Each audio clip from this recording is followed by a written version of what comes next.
So welcome back to the Business Fitness Podcast, episode 2. We're talking about sales, the importance of it, why your business needs it, and why you can't live without it in the business world. But before we get into that, we're now on Spotify, we're on YouTube. We would love it if you could like and subscribe and comment and share. Look at you big YouTuber. Do you know what I mean? I could never envisage myself saying this a year ago. Like Yeah, I know. Yeah, it's ridiculous, isn't it? We won't be retiring on it, but it's fun all the same. So yeah, like and subscribe. The links will be below for Spotify. And if you can comment, it'd be great to hear your feedback. And we've had some fantastic comments and feedback so far. So thanks everybody. So yeah.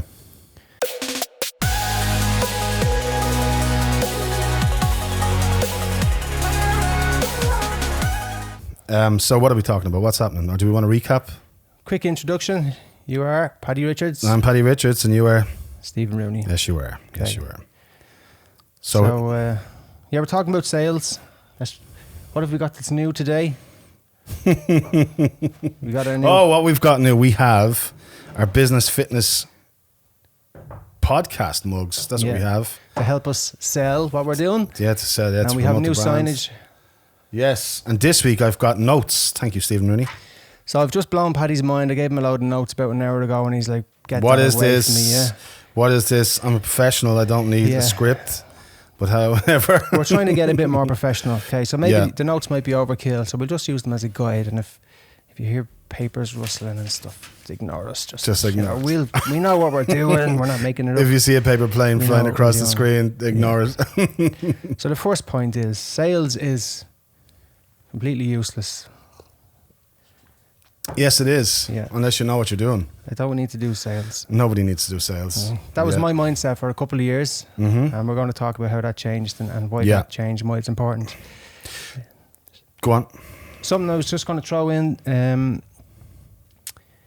for future episodes. If listeners would like to email us their business problems, we're going to call it the BizFit Barriers. BizFit Barriers, I love it. What's getting in the way of your business fitness at the moment? Let us know. Email hello@thebusinessfitnesspodcast.ie. And we'll try and include that later on in later episodes.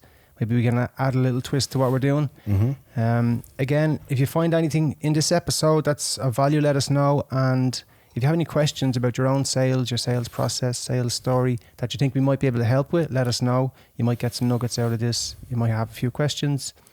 Send them over to us. Episode 3, we've just confirmed that we're going to have a great guest, John Heenan. Next episode. Great guy. Yeah. So we were with John Heenan at the 3 to 5 Club for 2 years. He was hosting that. He hosts it in Dublin, Belfast and Galway, I think. And John is an entrepreneur and he's a public speaker. Yeah. And he's a business whisperer. What a title. Business whisperer. I've never heard that before. So John is full of absolute gems. So it'll be great to have him here. It will be, yeah. John's a very good guy. Very good.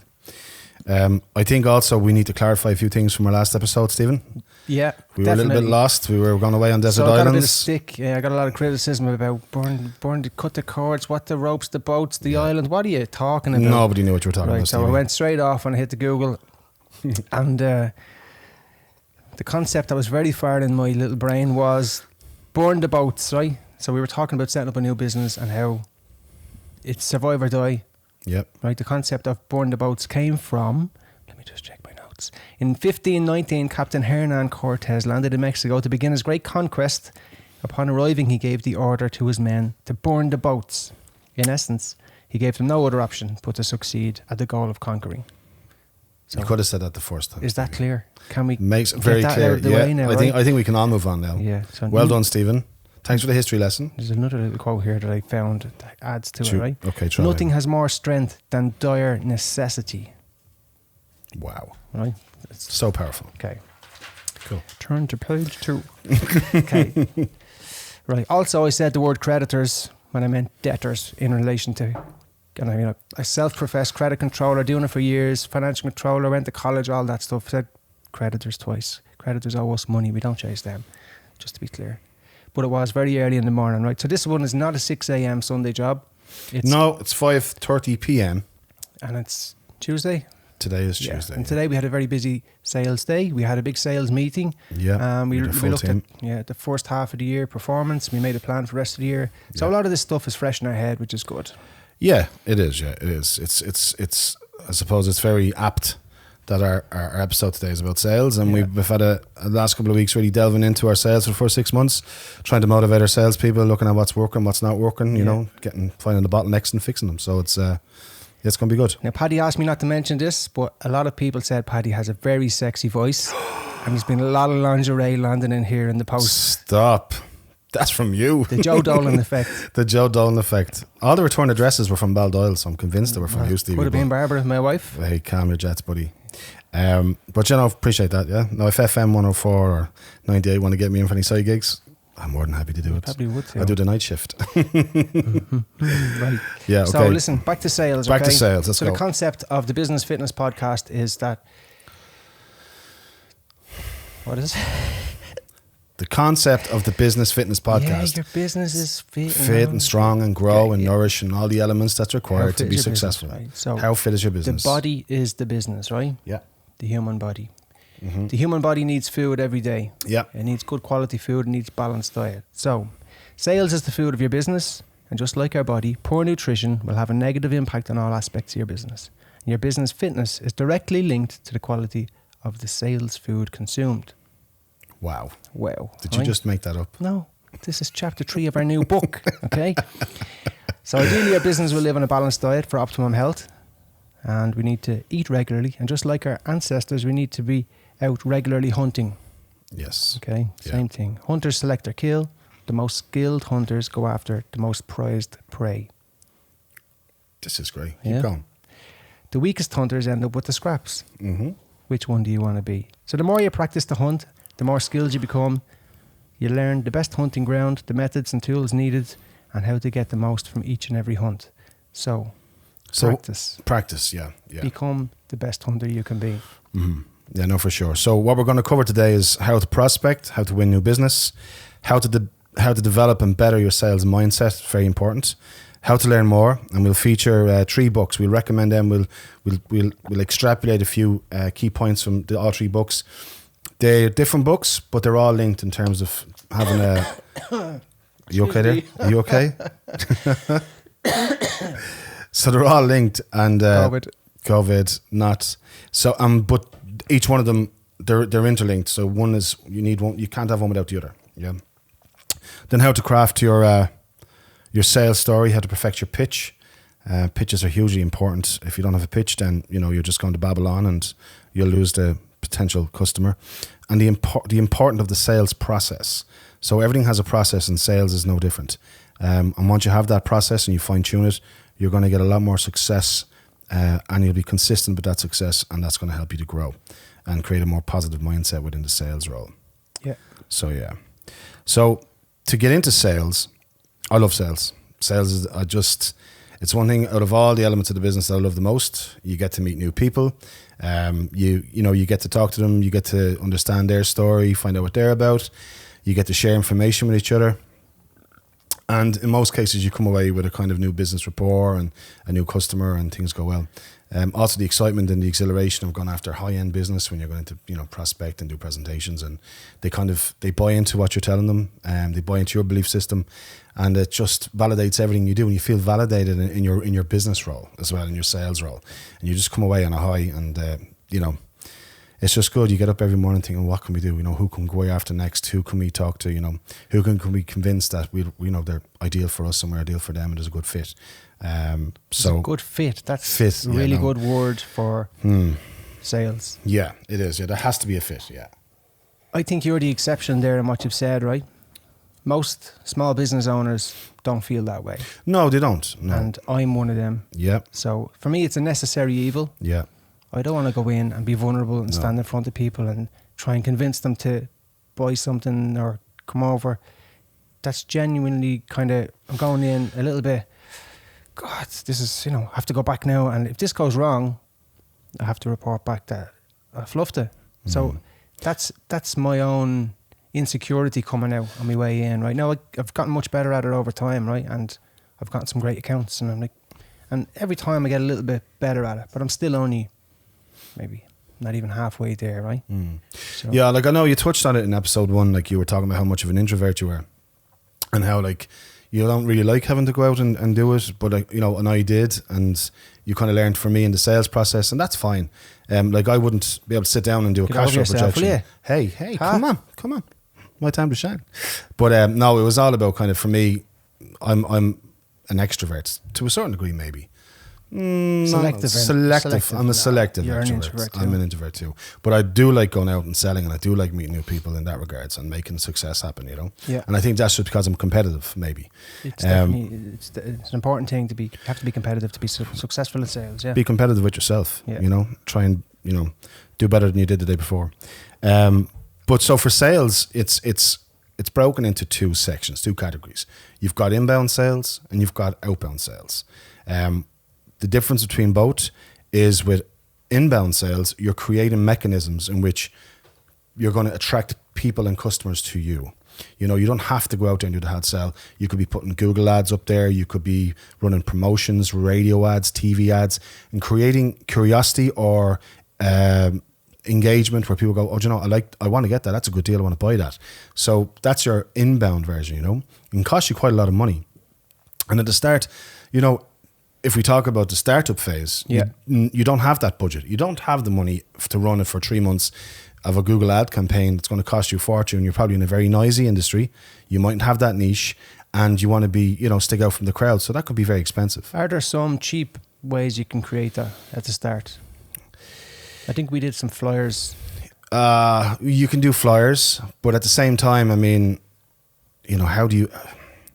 Yeah, I mean, the flyers is one thing. You can send that out and hopefully people will see it, find it's a good deal. But it's just part of the inbound strategy, you know.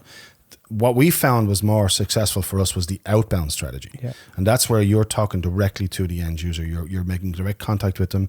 And it's you could be going out with flyers, but you could be putting them out yourself. You could be knocking on doors with those flyers into trying to show them the offer. But it allows you to be more selective as well in who you want to go after.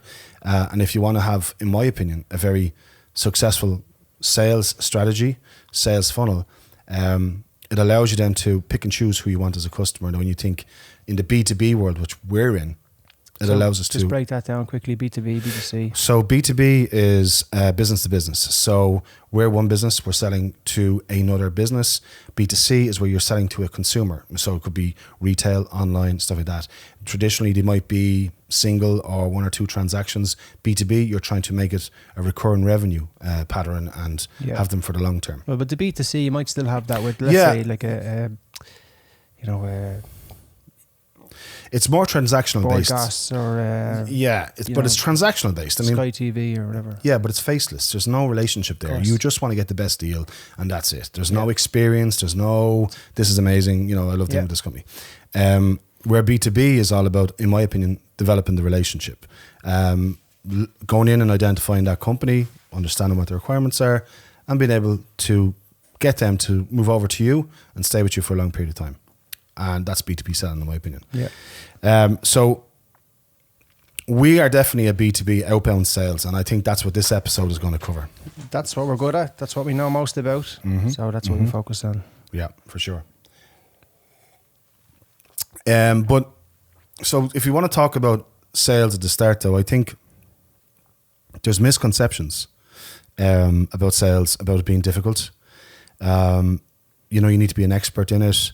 The fear of rejection, how that will have a negative effect on you. Cold calling is dead, doesn't work, you shouldn't be doing it. Do this instead, quick fix. And don't go door to door, you know, people don't want that anymore. These are very commonly discussed misconceptions. The path of least resistance is the one where you can throw money at things. Yeah. I don't have to develop as a person. I don't have to craft a story. I don't have to worry about it. I don't have to be as creative. I can whack a load of money into Google or I can advertise or sponsor something. You know, that's the path of least resistance, and that's fine if you've loads of money. Yeah. But you're also missing an opportunity to develop personally and to develop your business. Give you a great confidence when you do develop your story and your process and you know your target customer. Because when you go and create, let's say, Google ads, you're open to anybody responding and anybody ordering. So you don't have a target customer. I know you can be selective in only small ways, But when you create your sales pitch, your sales story, and you become good at going out to do presentations, you then can pick from the cream of the crop who's going to be on the receiving end of your pitch. Yeah, no, absolutely. I mean, I think to be, as you said there, B2C, right? So you're open to everybody coming in, buying off you, and that opens up so many floodgates in terms of things going well, things going not so well, not having the resources to troubleshoot the problems at the start. Whereas when you're going B2B, you can take time to refine, your pitch. You can strategize. You can pick an industry, for example. You can look at what you're doing in your role, in your business, what it is. Are you a mechanic? Are you a custom wood company? Are you I don't know, are you a baker? It depends on what you want. It will depend on your industry, though, all these things. So we're good at this, and we're talking about this because that's what suits us. That's what suits us. Yeah. And that's what worked for us. And I think, if you're a product or a service-driven business, this is going to work for you too. Yeah.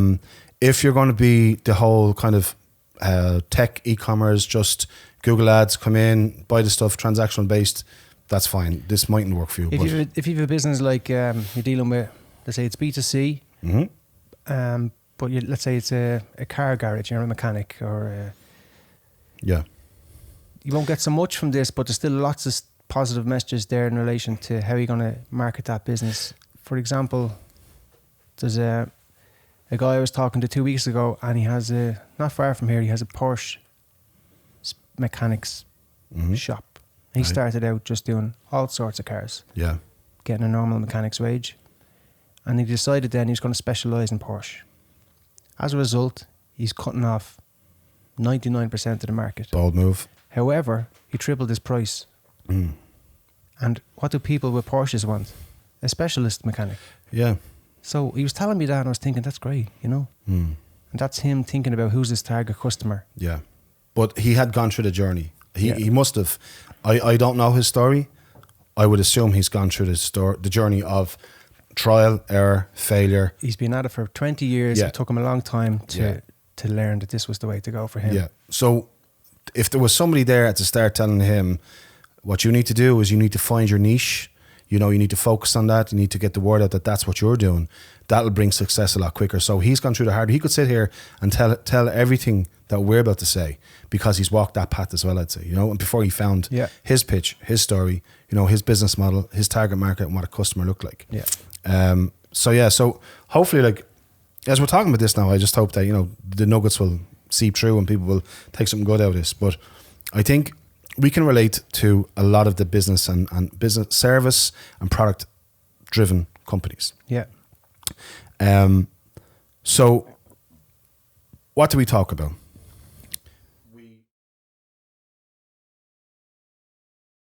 Well, I was going to touch on how we have sold our business from day one to now and how it's evolved and the little lessons that we've learned.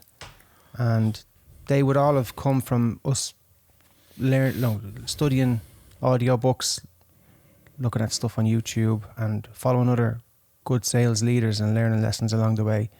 Also from sitting in front of John in the 3 to 5 club. Yep. So, as we mentioned before, we started with no capital, right? So we didn't have the options to create inbound sales, as you were saying. Yeah. It was all outbound. So all we needed was the phone. We had a low overhead, but we had time. So we made calls without a pitch and without clarity on who our customer was. So we were selling to everybody and we were focused on products and price, okay? Mm-hmm. We focused on family and friends, word of mouth. Yep. And, that's a good place to start because they're all going to give you a dig out. People that, they know companies, they work in companies, and you'll get business there, right? It's a good starting point. I used to get email databases on the internet and just randomly email people and picked up a handful of customers here and there. We did flyers, we did cold calls from the phone book. My mom came along and she said, I'll make calls for you. She was at home a lot of the time and she used to ring around and do cold calling for us voluntarily. And that's really the hustle. That's grafting. That's starting from nothing. Somebody with no skills. And that's where we started to learn, as it went on, what the customer wants. Why was that though? Did we realize that at the start we were selling on price Of course, yeah. And what happens when you sell on price? We were losing. You lose on price. We really struggled to make profit. We had a lot of hassle. Yeah. And we found customers, as a result of being price conscious, they were a lot of hard work, and it was hard work. So we learned from that. We did door-to-door calls then. I remember going around Park West the first time we were only after moving in, and I knocked into all the neighbouring buildings and just told them who we were, what we were doing, and hoping that you'd get a few orders out of them in the weeks and months ahead. Yeah. We got a little bit of traction out of that, and we realised soon enough that customers wanted more than just price. Yeah. So we started talking about who we were, what we were doing, why we were doing it, what was our story, and we learned that was actually as powerful as anything else. Yeah. We began to network. I think you went to a networking group. Somebody invited you to one, and then I went to a different one, and I think we used to alternate then. So some of those networking groups were really good, and I think for other small business owners, especially in the early days, I would say definitely go, but have limited expectations. Don't stay too long, and don't depend on it. Don't depend on it. No. Don't overexpose yourself. You will pick up some great people there, and they'll teach you things, and they'll point you in the right direction, and they'll help you get a few clients. But that's not the be all and end all. Don't get stuck there. Don't spend 10 years in a networking group showing up every week. Yeah. You know, trying to build your business off other people's contacts, like. No. You know. And also, you're jeopardizing your relationship with your own clients when you're going back to them, constantly saying, "Will you give this guy a call? Will you give that person a call?"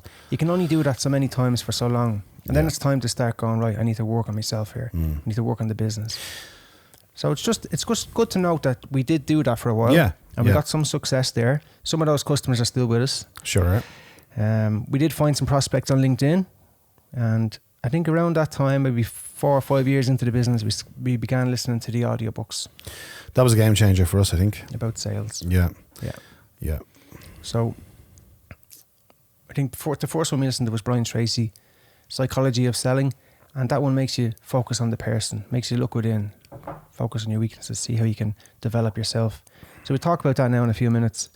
But we learned to start selling on service. We started to sell the website. We started to invest in the website, make it better, and then we had something to sell. We didn't really have a website until year 2 or 3. We started to sell the service. What was it about us that made it better? A relationship, fast response times, a bit of crack. You know, the relationship we had with those customers for the first few years was great, because we were talking to them directly every day, you know, and that meant something to them when they were moving from a competitor where they didn't get that. Yeah, I think what we were getting tired of was the boy band salesperson going in slick, you know, shooting the breeze, telling you whatever you want to hear to get the sale. Was all transaction based, and people thought they were getting a good deal. 3 or 4 weeks, 5 weeks, maybe 2 months, it all fell apart. Yeah. And we didn't want to be tarred with the same brush, so we just went in and we were just, and I said it before, it was just one person talking to another person. And through the audiobooks, we were able to we found a lot of things that we were going through, we could relate to it, and realized, you know, that there's a process here, and if you can fine tune it, you're going to get the successes. And I think for us, we're very honest with people. And I think that honesty came true. They liked our story. They liked what we were about. Yeah. There was no bullshit. We were real with them, and we told them, real. you know, we need this sale. Yeah, absolutely. We're trying to build something here. We value what you have, you know, your business, and we look after you. We will look after you. Yeah. And they believed us because we meant it, you know. And people sell to people as, you know, one of the most important things in sales. Yes, they do, yeah. I also think, though, either if you're in startup mode or if you're kind of SME and things have stalled, you know, it's important to just step back and go, you know, how can we move our sales process forward? Assess what we're doing. You know, are we doing it the right way? How can we improve on it? Can we humanize the process a bit more? Can we be more relatable? Is our message clear? And things like that. And then I think if you can clarify, you know, who you are, what you're about, what you do, and convey that message correctly, that's going to help the sales process. It's going to help your success. Don't go in, you know, pretending to offer something. A customer will see through that very quickly. And bullshit. No bullshit. No, definitely no bullshit. And the more honest you are, but primarily just be upfront and be sincere, because what we're going to talk about later on is, You know, you have to be honest when you're going through your sales process 100%. because you're not going in to sell a product. Yeah. You know, if you try and go in and get a sale, you're going to fail, right? In B2B, you're not going to go in and say, buy this off me today. That doesn't work that way. You know, you're going to go in there and try and we'll talk on the touch points, you know, what's involved, what are you trying to do, what are your key objectives in sales, what the outcome is going to be and stuff like that. So, you know, so to be successful in all of those elements of it, you have to be honest. Right. You finished now, yeah? You go ahead. To get back to where it was, right? Get back to where you were. So what did we do then? We crafted our story and our pitch, Mm-hmm. and we developed a sales process and started seeking appointments to offer a consultation, right? So that's a huge word. Vastly different to what we were doing. But we wanted appointments, and we were sitting down to consult with people about what they needed and ask, could we help? And we didn't guarantee that we could. No. We'd sit down and see, is this a good fit? And that left it open for us at the end to say, you know what, it's not a good fit, and that might be for us or for you. We became Took the selective. pressure off the customer as well to make a decision there and then. Pressure off. Yeah. Because people have a natural sales resistance. There's a salesperson incoming, a sales call incoming. Oh no, put the defences up. When you weren't trying to close a deal, you weren't guaranteeing them that this is for them. You're not promising them the sun, moon and stars. This is just us to sit down and see there's a fit for you. It might not. They're like, okay, there's less pressure. Let's do it. We'll touch on that in a little while. Yeah. We decided everyone was no longer our customer or our prospects or our targets, and we went after customers with certain criteria. We defined our target customer, okay? I remember that meeting. That was an interesting meeting Yeah. because we were like, you know, we're going to drop customers. We decided to drop some customers who were high maintenance and Low low margin. margin, right? And that was one of the best moves we ever made. I think we should talk about that at some stage, the Yeah. 4 categories of a customer. Yeah. Yeah.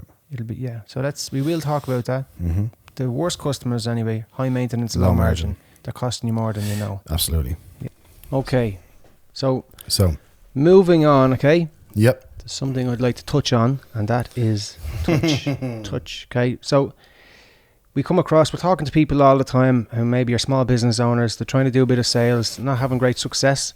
And we ask them, how many times are you touching these guys? And they're a bit lost. I put in a call, or else I sent an email, or I connected on LinkedIn, I sent a message, I made a phone call, nothing happened, got a bad response, and I moved on. They clearly don't want to do business with me, okay? So that is one touch. You don't give up, right? The timing wasn't right. There's other reasons. There's other elements at play. So they've done studies to show that it takes on average 8 touches to get a customer engaged across the line, right? So that touch might be an opening cold call, 2, a follow-up email, 3, a connection on LinkedIn, 4, something in the post, 5, a follow-up call, 6, an appointment and a meeting, 7, a closing call or something at the end, 8, you're back in there to see how the account is going, whatever. Yeah. Sometimes it takes 3 or 4 initial calls before you really engage somebody. Yeah. Yeah, go ahead. So the element of touch is something, it's a number, the number 8 is something people need to remember, not to give up. It's also an average number as well. It's an average number. Yeah.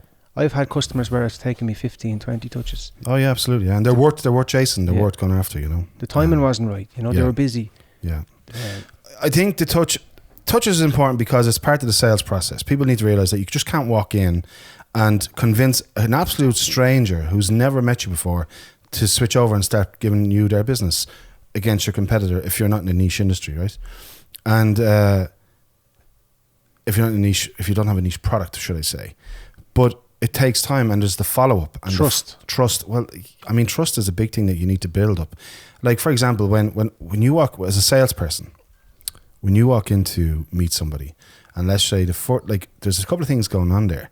And this is when you have the meeting. I think we're digressing slightly, but we'll just jump in and say it. When you actually get an opportunity to meet the customer, and you've gone through the touch points, and they say, "Look, come in and meet me and see what the crack is." You know, it doesn't. There's a whole new thing happening there.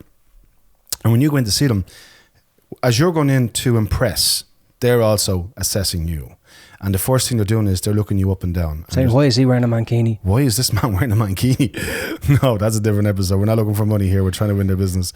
You'll scare them off. Part of the feedback actually was, will I wear the mankini for the episode on the books? And I was thinking, that's a fucking great idea. Well, I'm glad you said that because, you know, I've been getting the same questions. Yeah. And people are saying, I cannot wait for the naked episode. Now, let's just be clear here. We can all be naked. Well, I will not be naked. Well, nakedness on Spotify doesn't work. count, so we could pretend to be naked on Spotify. When they go onto YouTube, yeah, then the game's If you're up. listening on Spotify, we're naked right now. If you're listening right now. Anyway, the touches. six-pack on me. Isn't that weird to talk about touches and nakedness together, right? So customer touches, an average of 8. Keep it in mind, people, when you're contacting places. Don't give up. Well, let me just finish what I was talking about. Sorry. Oh my God, Stevie show, sorry. But anyway, all I was saying was part of the touch points is going in to see customers, and when you're in there, they're asking themselves, do I trust this person?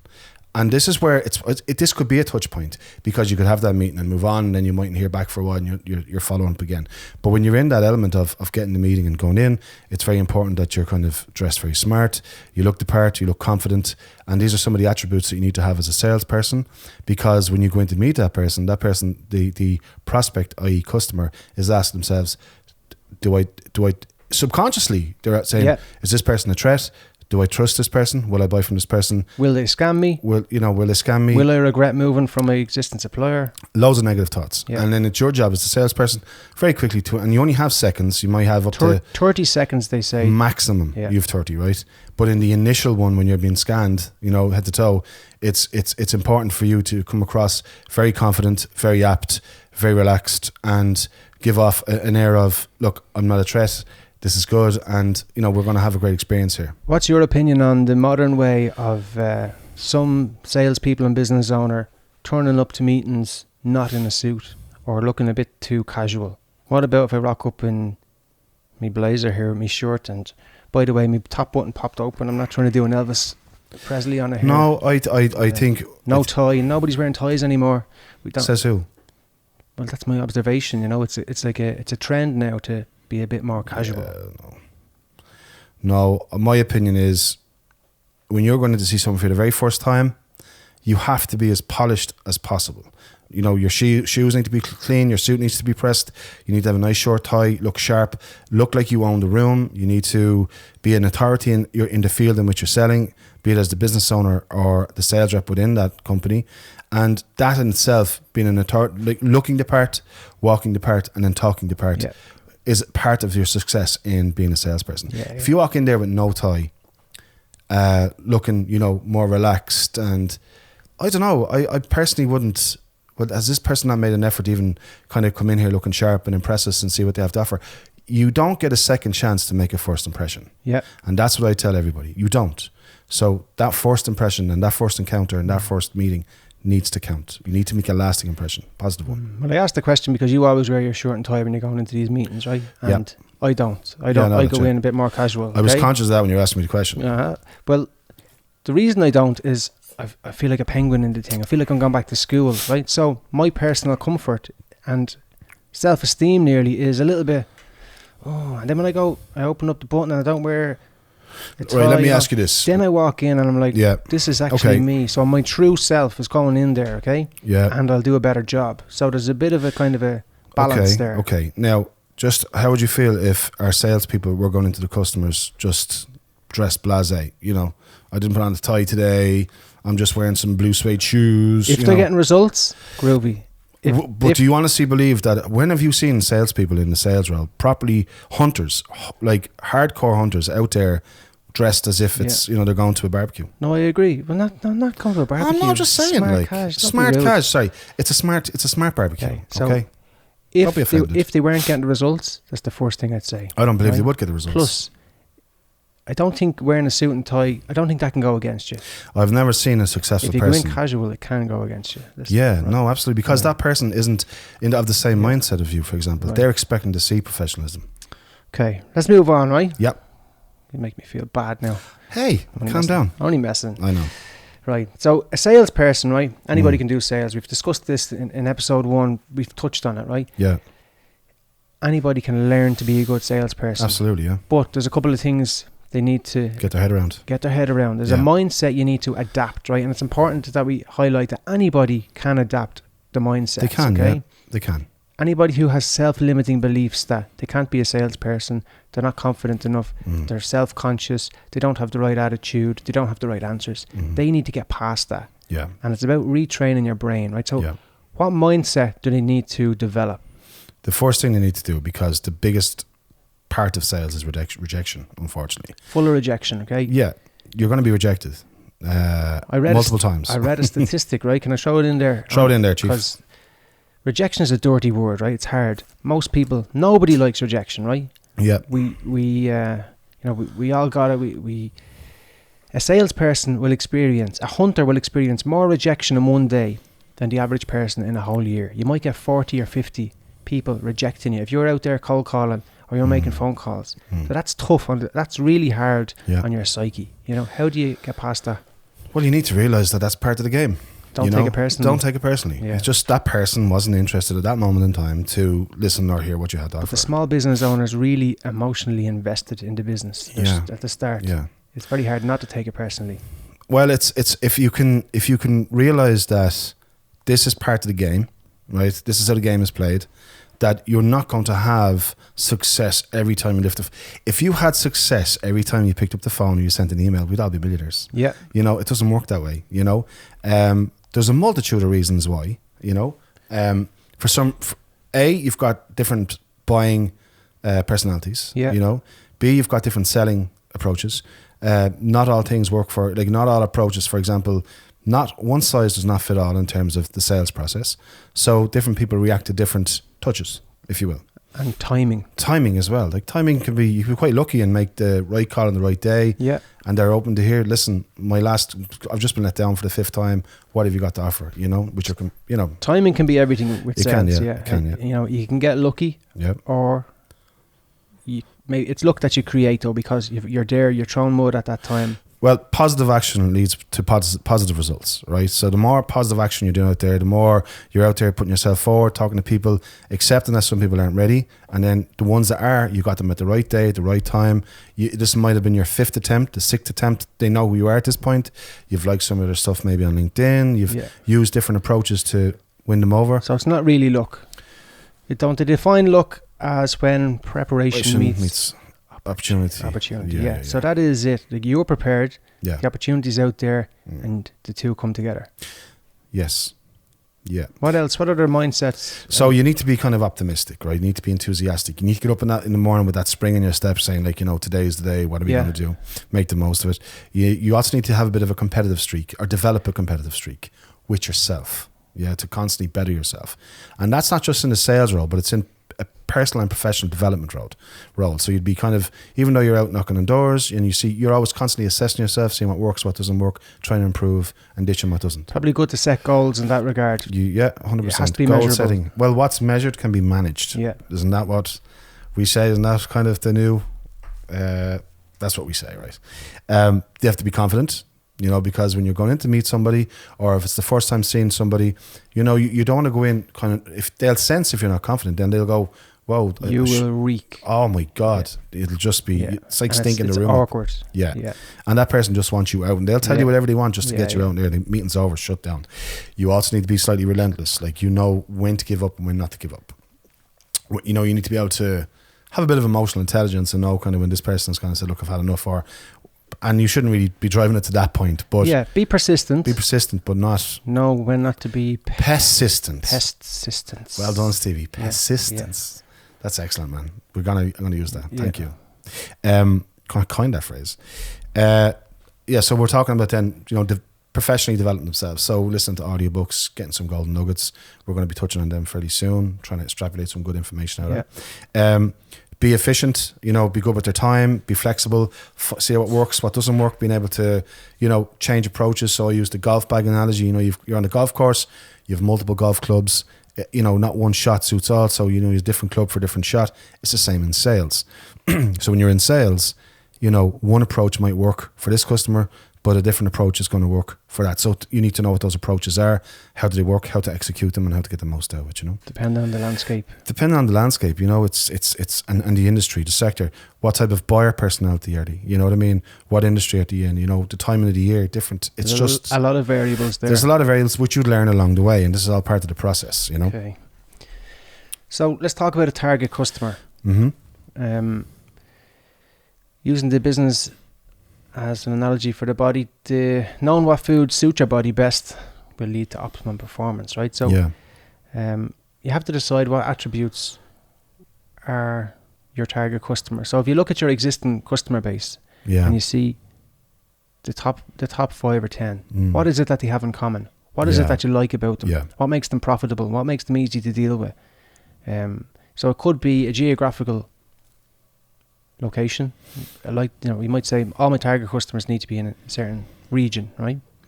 Could be, now this is in a business to business regard. Business to business, yeah. So you might want to pick a certain territory, business or business size, right?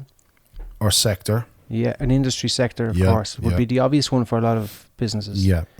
Or multiple sectors, and even within that sector, there might be subsectors that you might pick.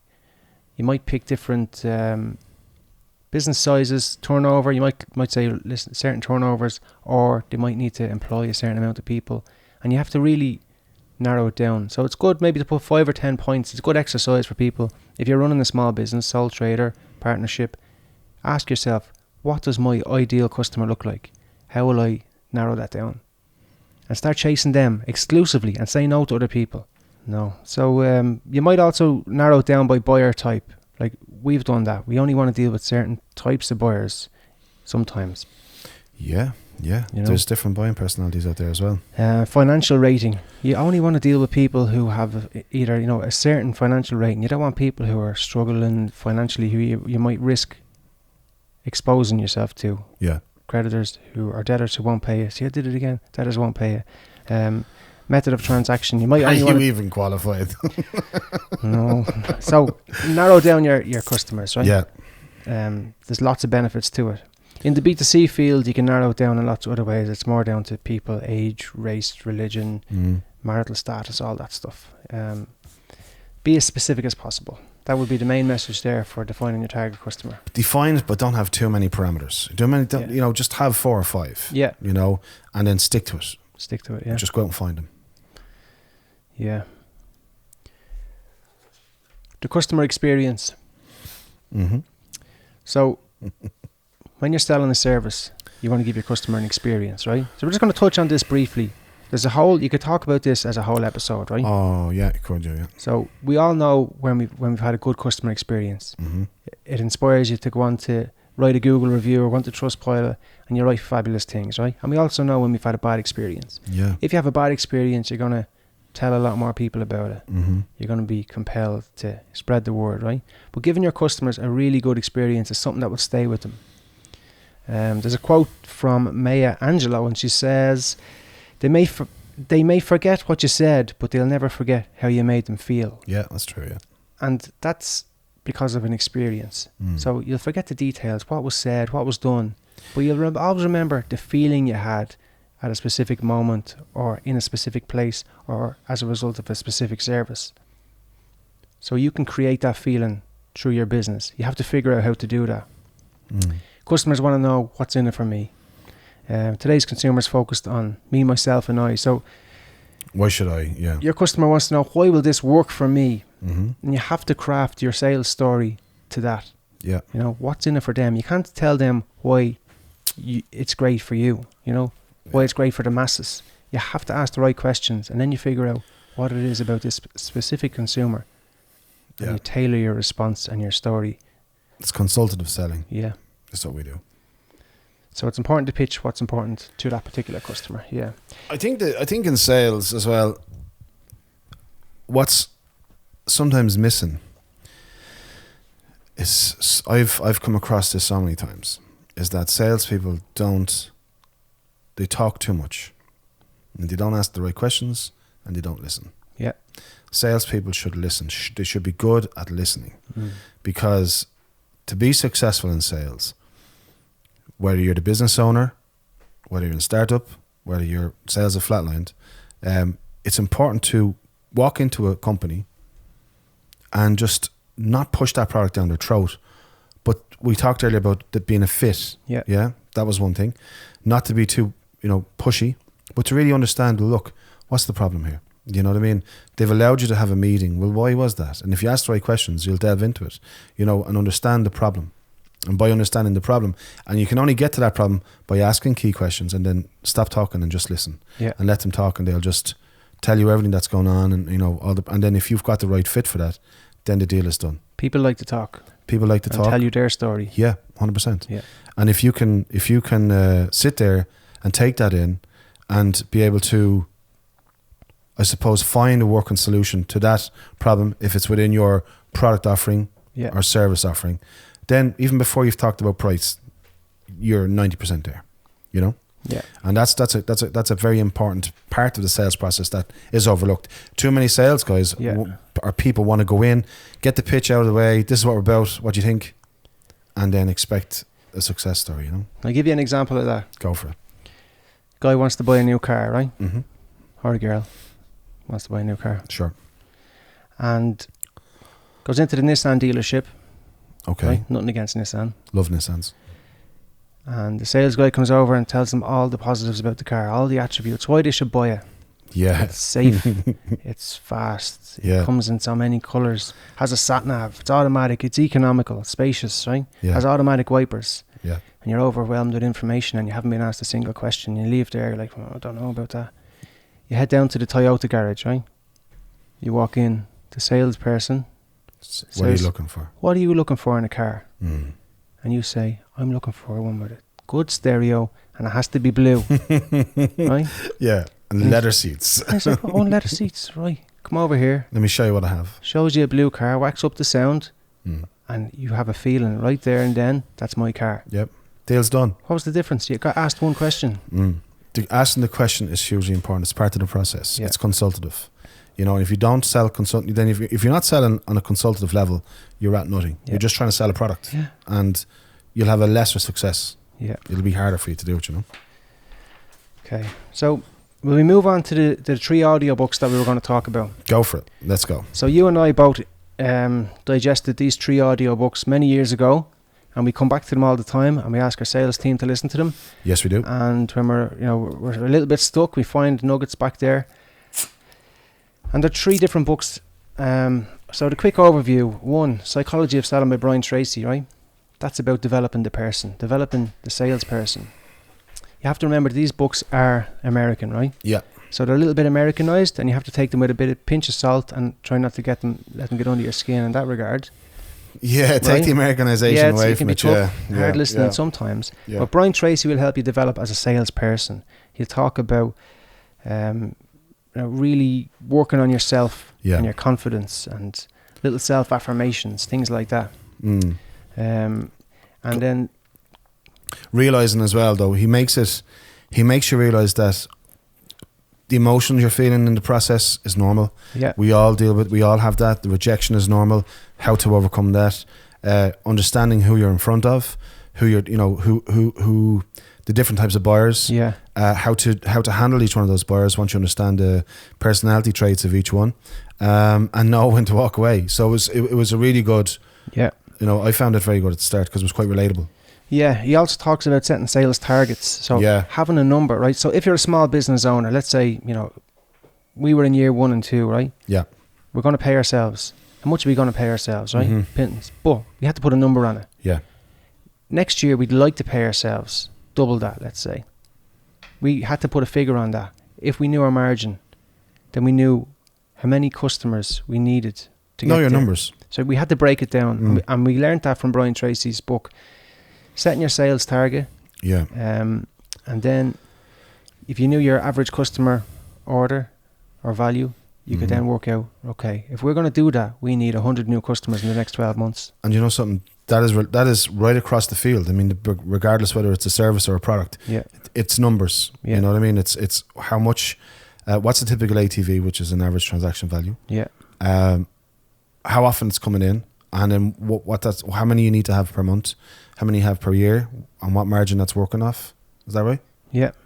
Keep going. Sorry. Yeah. So sales is a numbers game in so many ways, right? Another thing Brian Tracy I was talking about, it's all about working on the self. Yes. He'll ask you to figure out what's your big why. Mm-hmm. Why are you doing this? Yeah. What's your real motivation? Mm-hmm. And when you tap into that, you can do immeasurable things. Changes your mindset. You've really. got a battery that never runs out because your why is so great. Yeah. So like if you're doing it for survival, you're going to have to keep going, you know? Yeah. Why do people buy? So Tracy highlights that every action that a person makes is motivated by improvement. So you learn then that when you're in talking to people or on the phone to people, they want to move with the times. They want the latest and greatest thing. Yeah. And they're also afraid of making a mistake. And you learn that peer judgment is quite good. So if you're selling to a big company and you've got a buyer there, they don't want to make a mistake that's going to come back on them across the company when things start going wrong. So I think you're responsible for that though as well, though. Me personally? No, not you personally, obviously, but the salesperson, to be able to be confident to walk in there and say, listen, you're in safe hands, you know? Exactly.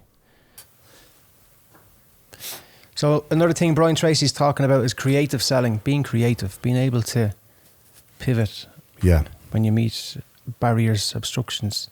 Like you would if you're stuck in traffic, you come up with creative ways to get to where you're going. And that's very much down to the person. It takes a bit of courage. There's lessons in there about getting more appointments, how to break the prospect's preoccupation. So if you interrupt somebody's day by ringing them, how do you break their preoccupation? You learn little tricks in there. Yeah. What did you get out of it? Selling the appointment was something that we got from that. We were no longer selling us. We don't try and get too much information out there. It's just, can I come in and see you? Yeah. Because once you're in front of somebody, it's a game changer, you know? Yeah. Suddenly they're looking into the whites of your eyes and they go, he's a good person. He's trying to do something here. And this actually makes sense. It has to make sense to them. But that's much easier to convey in front of them. So sell the appointment, not the product. Yeah. You're moving away from transactional sales to consultative sales. Yeah. Who else have we got, Stevie? Well, who else have we got? So we've got book number 2 is New Sales Simplified by Mike Weinberg, right? Weinberg. Right, absolutely brilliant book, right? Yeah. This is probably the most important book of the 3 for the business owner, I would say, right? Yeah. This is about the method, the sales message. What are you doing?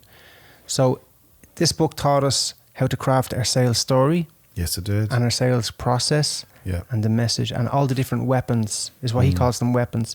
So how to utilize all the different weapons and then go on the attack. Yeah. It's all about hunting and it's all about creating new sales opportunities. Yeah. Must be authentic and you must lead with issues and pains and problems, and then that creates the opportunities. So he's all about finding the issues and problems that exist because they're always there, you know. If you get an appointment, you can be sure there's an issue or a problem. You might, and it's your job then to really find out. Ask the questions and listen. People will not let you into the building to sit in front of them if they're very happy with their current supplier, and you have to remember that. As soon as you get the appointment, it's lights on. It's up to you now to mess it up. Yeah, and don't walk in and try and sell a product. No, just walk in and ask them. So what's happening? What can we do? How are you? You know, tell us a little bit about, you know, and get to investigate. That's what I learned out of it, was to find out more about them. Let them do the talking. Why should, you know, what's their headache? Yeah, and Mike makes a point in there about it being a dialogue. And one of the biggest mistakes people make is they go in with a monologue. Yeah. And they say it and spray it all over the place. Yeah. And they don't be listening. They don't give a chance for the customer to even talk. They don't ask them questions, nothing. Show up and throw up. Show up and throw up. You're on fire today, man. I love it. Well, I got that from Mike's book. Oh, did you? Okay. It's in my notes. It's in your notes, so, man. You go in and ask the questions. And it must be a dialogue. And they should speak more than you. Develop your sales weapons. Develop your sales story, right? So your sales story is what you use then in all your marketing and all your messages. What are you really about? What's your company about? What's behind all of this? You know, explains the issues that you solve.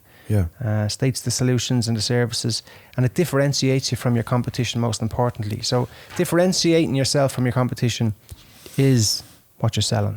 Why are you better than the competitors? Why would I switch to you guys? And you know, you can't just pick things. It has to be real. And then you might have to work on that. So you might look at it and go, well, we're not that different from anybody here. Well, you need to become different. Become a specialist. Become better in some way. Have a better... Develop core values. Customer service. Have a better... Something has to be outstanding. That's different, you know. What do you want that customer to get out of doing business with you? Yeah. You know? faster response times, better after sales, Yeah. a better relationship, maybe just with you. Feeling you know? valued. Yeah. Yeah.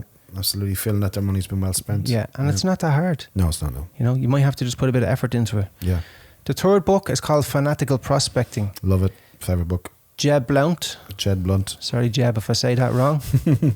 I don't think you mind. No. So Jeb is absolutely brilliant as well, right? Yeah. And this is the most important book when it comes to numbers. Yeah. Jeb's all about the numbers. Fanatical being the operative word, right? It's all about being absolutely fanatical about what you're doing, Yeah. yourself, the business, and what you're going to achieve, how you can help people out. A lot of touches, it's all about numbers. Numbers, yeah. High output. Always be selling. Yeah, always be selling high. Looking for opportunities. Yeah. Ruthless, relentless, just seeing everything as an opportunity and going after it. The 30-day rule is what he talks about in there. 30-day rule is very good. The 30-day rule is whatever you do in 30 days will develop within 90 days. It'll take 90 days for it to come. So you're good. setting up your pipeline. Yeah, yeah. But it'll take 90 days to see the fruits of your labour, really. Yeah. Yeah, that's really good. That's one of the things he talks about. And it's actually quite... It's quite encouraging then to hear that, you know, when that rule didn't come out of nowhere. Mm. You know, it does take time to develop your pipeline. So that means it's important to have the numbers. You know, again, going back to be it startup mode or SME mode, where your sales have plateaued, you're trying to grow the business. You need to look at, well, what are the numbers? How many inquiries are you putting out there? How many calls are you making per week? Are you the touch points? So getting back to the touch points, are you making enough touch points for that to be effective? And then are you, like, for example, if you give up in the first 2 or 3 touch points, was that in the first 30 days? Did you persistently chase that and develop it? Did you build a big enough funnel of customers so that the 30 days, 60 days, 90 days would apply? All these type of things. So he focuses heavily on that and making sure that the numbers count. You know, every way, every possible avenue, go explore it, you know? Yeah. He talks about the universal law of necessity. The more you need something, the less chance you have of getting it. Yeah. So that's about being desperate. Don't be desperate because you ooze it, you know. Don't do that. And the desperation, I think, comes from not having the strong numbers, you know, not having enough, not being active enough, not going out and lifting every rock, you know, every stone. He talks about the fact that nobody defaults to cold calling. It's nobody's favourite thing. No. That's the reality. It's the toughest thing to do, you know. Nobody says, right, you have nothing on my table here. Do you know what I'll do? I'll start cold calling. So in that regard, you have to schedule it. You have to commit to it and say, right, every Tuesday, my job is to 4 hours, I'm cold calling. Yeah. You know. Like, would it be fair for me to say that cold calling is a very tough gig, right? Well, it's basically you contacting people who weren't expecting to hear from you. Yeah. And shutting you down. Them giving you a frosty response. Yeah. Until you get really good at convincing them they should talk to you. So, my next point is, would you notice then that it's a lot easier to hire an account manager than it is a new business salesperson? Well, there's a lot more people out there who want to be an account manager. Yep. Yeah. For a very obvious reason, because new business and being a hunter is hard. Yeah. You know, it's tough. And if you're not going to do it right, you won't last long in that area, you know.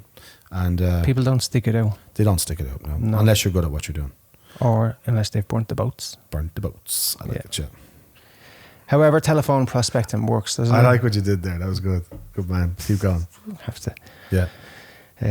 But it works, right? Listen, it works. It's been around forever and it will continue to be around forever. There's a lot of people talking about it's the old way. It doesn't have to be that way anymore. You know, you can get all the sales you need now, else, you know, through other means.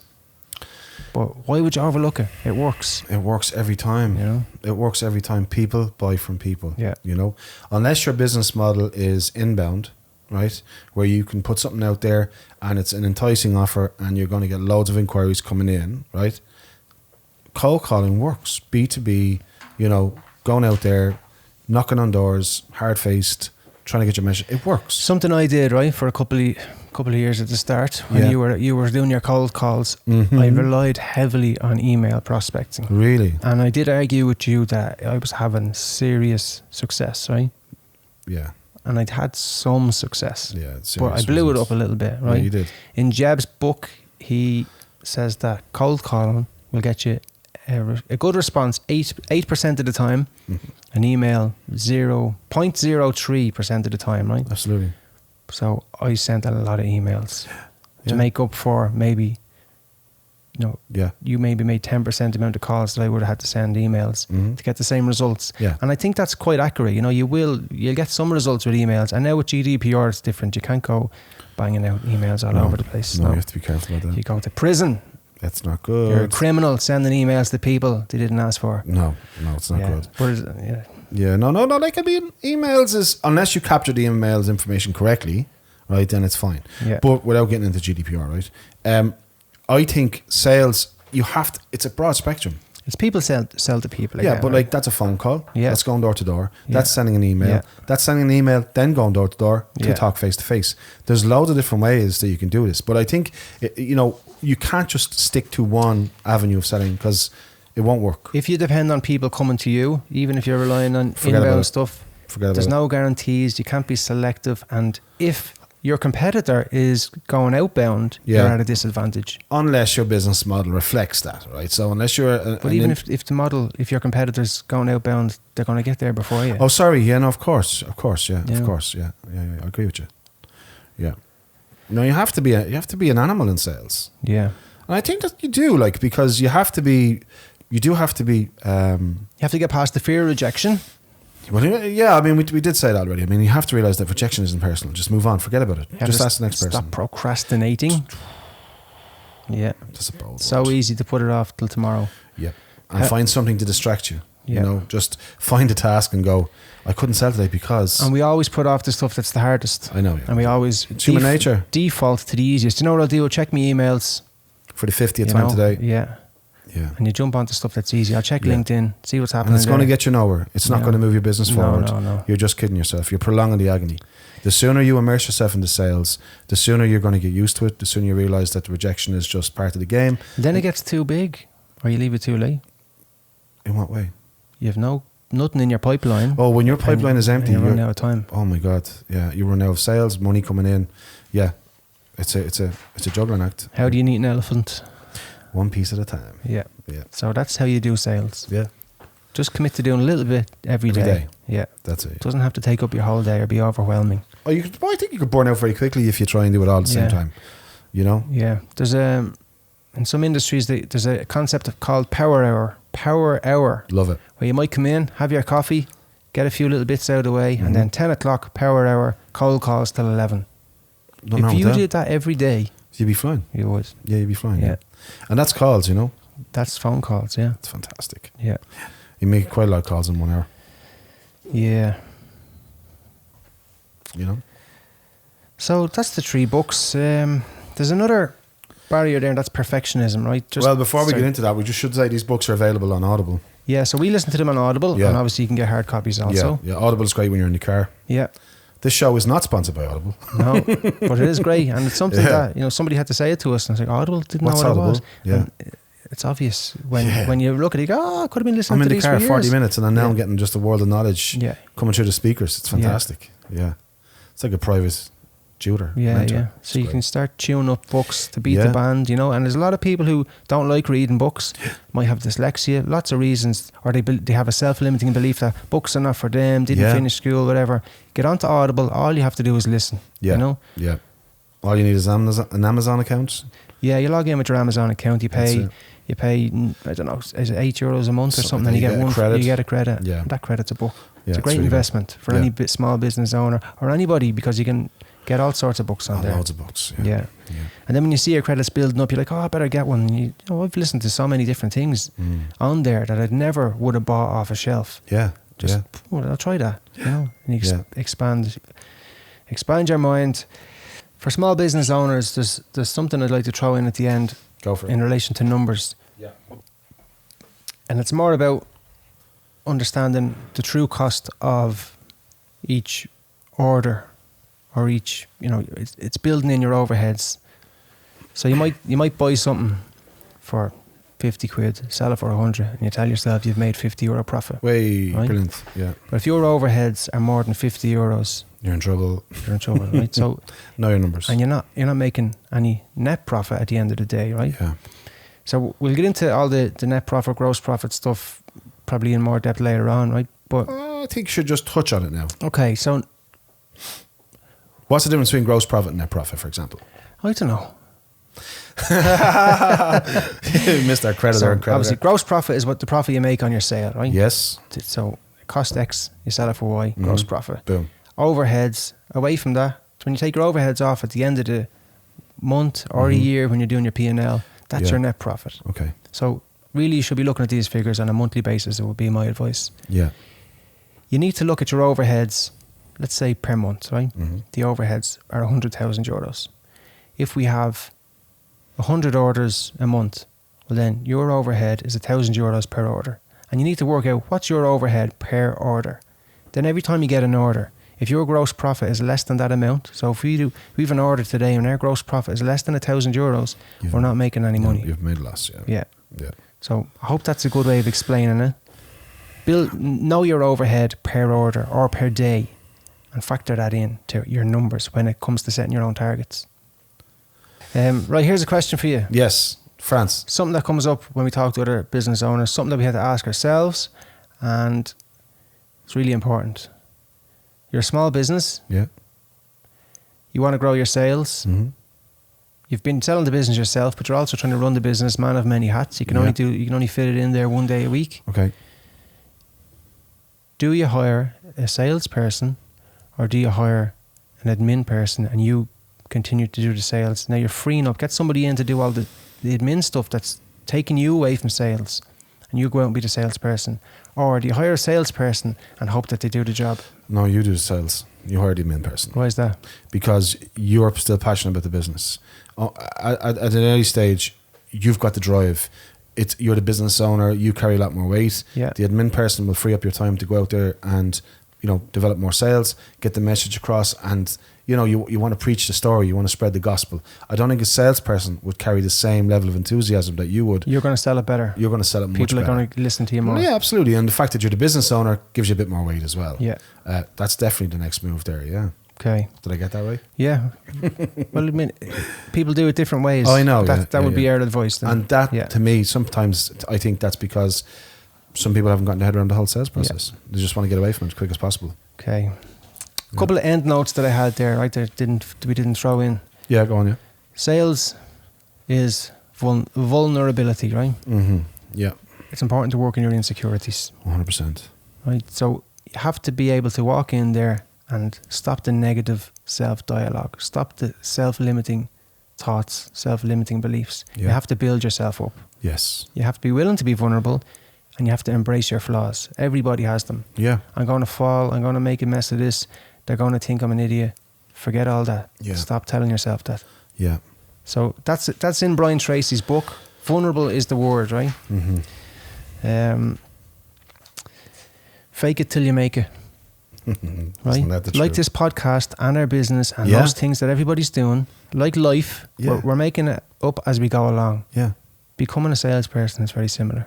Yeah. You have to fake it till you make it. You have to walk in there like you know what you're doing, looking like you know what you're doing, and do your best to pull it off. And learn every step of the way. Exactly. Yeah. Smile. Oh, so powerful. On the phone, smile. And in person, smile. Some people go, what? People can hear your smile. They can. Yeah. Yeah, they can, yeah. So you know when you're talking to somebody if they're smiling, if they're in a good mood, Yeah. they're on the verge of a laugh.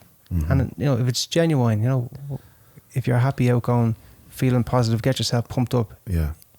That's part of being feeling positive, making those calls and going into people. Yeah. Never turn up for a meeting bleeding miserable. Never ring people in a bad mood. It doesn't work. Don't talk shy. Don't talk shy. Do you know what I hate? Go for it. Cold calls or people ringing me saying stupid shit like, oh, it's Friday, it's nearly the weekend. All right, any plans? What's going on? I don't want to hear any of that. What do you want? Let's talk about what you're ringing me for. Yeah. You're just wasting me time. Absolutely. It's pointless conversation. Don't talk shy to people. Oh, it's rampant. Build rapport. Talk to them about their, ask questions about their families, their kids, your shoes. You look gorgeous today. Be sincere. Be sincere. Be sincere. Have a genuine interest. Yeah. Don't look at there's other stuff in some of them books that you go, looking at things and trying to find, you play golf, let's talk about that. Only do it if it's real, Yeah. Don't talk shy and don't be a fraud. No. And if you don't find something in common, that's okay. That's fine. Yeah. Stick to the You're business. not there to be friends. Yeah. Yeah. Be creative and genuine, yeah. So, summary, right? Prospecting works. Every time. Listen to the audiobooks and you will not fail at sales. No. Take notes. You know, if you do the work. Yeah. You know. Just audiobooks, just jump in there. You might want to listen to them 2 or 3 times sometimes, because you might I've missed things in the first round. And when I listen to them the second and third time, all these golden nuggets are there that I didn't hear the first time. So just because you hear the first time, don't be afraid to listen to it the second or third time. Yeah. Set targets. Work on yourself. Yeah. Always be working on yourself. Always. Personally and professionally. Yeah. Yeah. The happiest people are always growing and always learning. Yeah. In lots of different ways. Yeah. Yeah. Increase your numbers, increase your output. Be fanatical if you want to be successful. Yeah. You increase your numbers and your output, you're going to have more customers. Simple as that. Hands down. Something that's important that we haven't mentioned. Go on. The end result. You got more customers, you got more sales. Business is doing well. Yeah. Reward yourself. Be kind to yourself. Yeah. Go on holidays. Yeah. Buy yourself something. Bring your wife out for a lovely meal. Tap yourself on the back and say, I'm doing good here. Well done. Right? I'm doing all right. This is going somewhere. Yeah. Let that self-belief build, and then you're incentivized to keep going and take a break. Go on holidays, chill out. You don't have to sell every week. You don't have to sell every day. No, you don't. No. You know? No. Take a break. Go for a walk up the mountains. Yeah. Do things. But definitely reward yourself. Doesn't pay to work hard all the time and burn out. So that's where we're going to get to mental health of the business owner. I think in 2 or 3 episodes time, trying to work on a nice special guest for that one. Yeah. And we're going to talk about working hard, burnout, and how to avoid that. Yeah. I think so, yeah. I think you touched on some really good points there. I found, just to talk about the sales experience though, comparison. You know, you're comparing yourself to other salespeople you meet, you know, along the way. That's hard. And, you know, you're constantly questioning, you know, you see them and you think they're doing better than you, and you're having the banter and you're having the crack, and you're just walking away going, you know, and I think a key thing is, even as a business owner to another business owner, salesperson to another salesperson, don't compare, never compare. Yeah. Comparison is the thief of joy. It'll kill your enthusiasm. It's more to do with just, you know, celebrate their wins with them and realize that they're on a different path, different journey, different scenario. They're talking to different people, and hopefully they'll do that with you too. And always try and stay positive. You know, positive action will lead to positive results.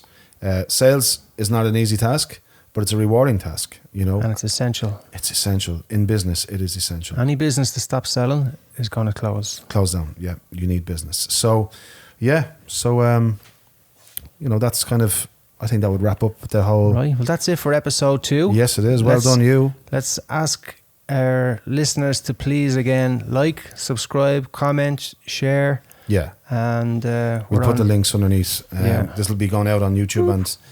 Just make them appear there when I'm doing that. That's what are you doing? The links will appear as I do the finger thing. Oh, you want me to do, so when I go here, or if I do this... Yeah. Like and subscribe. Oh my God. Okay. So we'll be back with John Heenan. We'll be back with John Heenan. Looking forward to that. It's going to be a really good episode. Some really nice going to golden nuggets in that one. And if you, in the meantime, if you have any, you know, feedback or any questions, don't forget to send them into hello@thebusinessfitnesspodcast.ie. Also, share, like, subscribe on YouTube. And if you want to download on Spotify and listen in your own time, you can do that too. And thanks for everybody for tuning in again.